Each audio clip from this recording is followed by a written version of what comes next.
5ករណី UFO ដែលមនុស្សភាគច្រើនជឿថាជាមនុស្សក្រៅភពតែអ្នកនរគ្នាគិតថាមនុស្សក្រៅភពធ្លាប់មកផែនដីរបស់យើងហើយឬនៅរហូតមកដល់សប្តាហ៍ថ្ងៃវិទ្យាសាស្ត្រមិនទាន់មានភស្តុតាងដែលអាចបញ្ជាក់បានថាអេលៀនបានមកផែនដីរបស់យើងនោះទេប៉ុន្តែមានហេតុការណ៍មួយចំនួនដែលមិនអាចបញ្យល់បាននោះឡើយមានសាក្សីជាច្រើនអ្នកមានកងទ័ពចូលពាក់ព័ន្ធមានឯកសាររដ្ឋាភិបាលហើយករណីខ្លះទៀតសូម្បីតែសប្តាហ៍ថ្ងៃក៏នៅតែបង្កជាសំណួរផងដែរថ្ងៃនេះយើងមកមើល5ករណីរបស់ UFO ដ៏ល្បីបំផុតដែលធ្វើឲ្យមនុស្សជាច្រើននឹងចោទសួរថាតើវាពិតជាបច្ចេកវិទ្យារបស់មនុស្សឬជាអ្វីដែលមកពីក្រៅផែនដីទីមួយនោះគឺ Roswell Incident យើងចាប់ផ្ដើមពីករណីដែលល្បីបំផុតមួយក្នុងប្រវត្តិសាស្ត្រ UFO គឺ Roswell Incident នៅខែកក្កដាឆ្នាំ1947នៅជិតទីក្រុង Roswell រដ្ឋ New Mexico សហរដ្ឋអាមេរិកមានវត្ថុចម្លែកមួយបានធ្លាក់នៅតំបន់ជនបទអ្នកនរគ្នាដំបូងកងទ័ពបានចេញព័ត៌មានថាបានរកឃើញ Flying Disc ឬថាហោះព័ត៌មាននេះធ្វើឲ្យមនុស្សជាច្រើនជឿថាយានអវកាសរបស់ Alien ប្រហែលជាបានធ្លាក់នៅទីនោះប៉ុន្តែក្រោយមករដ្ឋាភិបាលអាមេរិកបានបញ្ជាក់ថាវត្ថុនោះពាក់ព័ន្ធនឹងបាឡុងសម្ងាត់មួយដែលជាផ្នែកនៃ Project Mongol សម្រាប់តាមដានការសាកល្បងនុយក្លេអ៊ែររបាយការណ៍របស់កងទ័ពអាកាសអាមេរិកក៏បានបដិសេធថាអត់មានសាកសព Alien ឬសំណល់យានអវកាសក្រៅភពត្រូវបានរកឃើញនោះឡើយប៉ុន្តែរឿង Roswell មិនបានបញ្ចប់ត្រឹមនេះនោះទេអ្នកនរគ្នាព្រោះជាច្រើនឆ្នាំក្រោយមកមានសាក្សីនិងអតីតយោធាមួយចំនួនបានអះអាងរឿងរ៉ាវផ្សេងៗ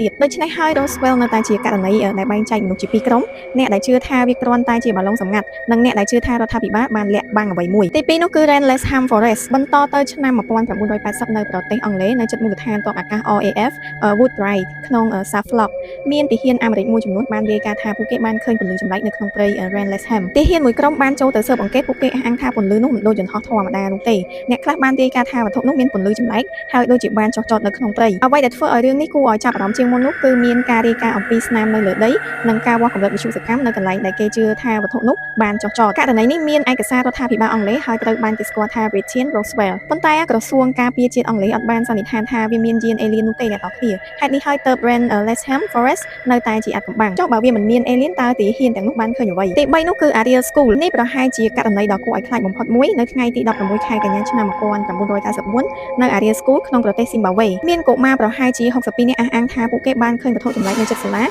ហើយកុមារមួយចំនួនបាននិយាយថាពួកគេឃើញវត្ថុពណ៌ប្រាក់ហើយមានសត្វមានរូបរាងដូចជាមនុស្សនិងផ្នែកធំៗនៅក្បែរវាអ្វីដែលធ្វើឲ្យអ្នកស្រាវជ្រាវចាប់អារម្មណ៍នោះគឺមិនមែនមានកុមារតែម្នាក់នោះទេអ្នកនរគ្នាប៉ុន្តែមានកុមាររាប់សិបនាក់និយាយថាពួកគេបានឃើញរឿងស្រដៀងគ្នានេះក្រោយហេតុការណ៍អ្នកស្រាវជ្រាវ UFO និងអ្នកជំនាញមួយចំនួនបានសម្ភាសន៍កុមារហើយកុមារជាច្រើនបានគូររូបដែលពួកគេអះអាងថាបានឃើញមួយចំនួនទៀតក៏បាននិយាយថាពួកគេមានអារម្មណ៍ថាត្រូវបានតាក់ទងតាមរយៈគំនិតឬ telepathy ប៉ុន្តែគ្មានភស្តុតាងណាមួយដែលបញ្ជាក់ថា Alien បានមកដល់ទីនោះទេហេតុនេះហើយករណី Ariel School នៅតែត្រូវបានគេចាត់ទុកថាមិនទាន់មានចម្លើយច្បាស់លាស់ទី4នោះគឺ Phoenix Light ថ្ងៃទី13ខែមីនាឆ្នាំ1997មនុស្សជាច្រើននៅរដ្ឋ Arizona សហរដ្ឋអាមេរិកបានរាយការណ៍ថាបានឃើញពន្លឺជាច្រើននៅលើមេឃពន្លឺទាំងនោះត្រូវបានគេពិពណ៌នាថាមានទម្រង់ដូចជាបន្ទាត់ឬរាងអក្សរ V ហើយផ្លាស់ទីនៅលើមេឃយ៉ាងចម្លែកហេតុការណ៍នេះត្រូវបានគេស្គាល់ថា Phoenix Light វាបានក្លាយជាករណី UFO ដ៏ល្បីបំផុតមួយនៅឯសហរដ្ឋអាមេរិកដោយសារតែមានមនុស្សជាច្រើននឹងបានរាយការណ៍ថា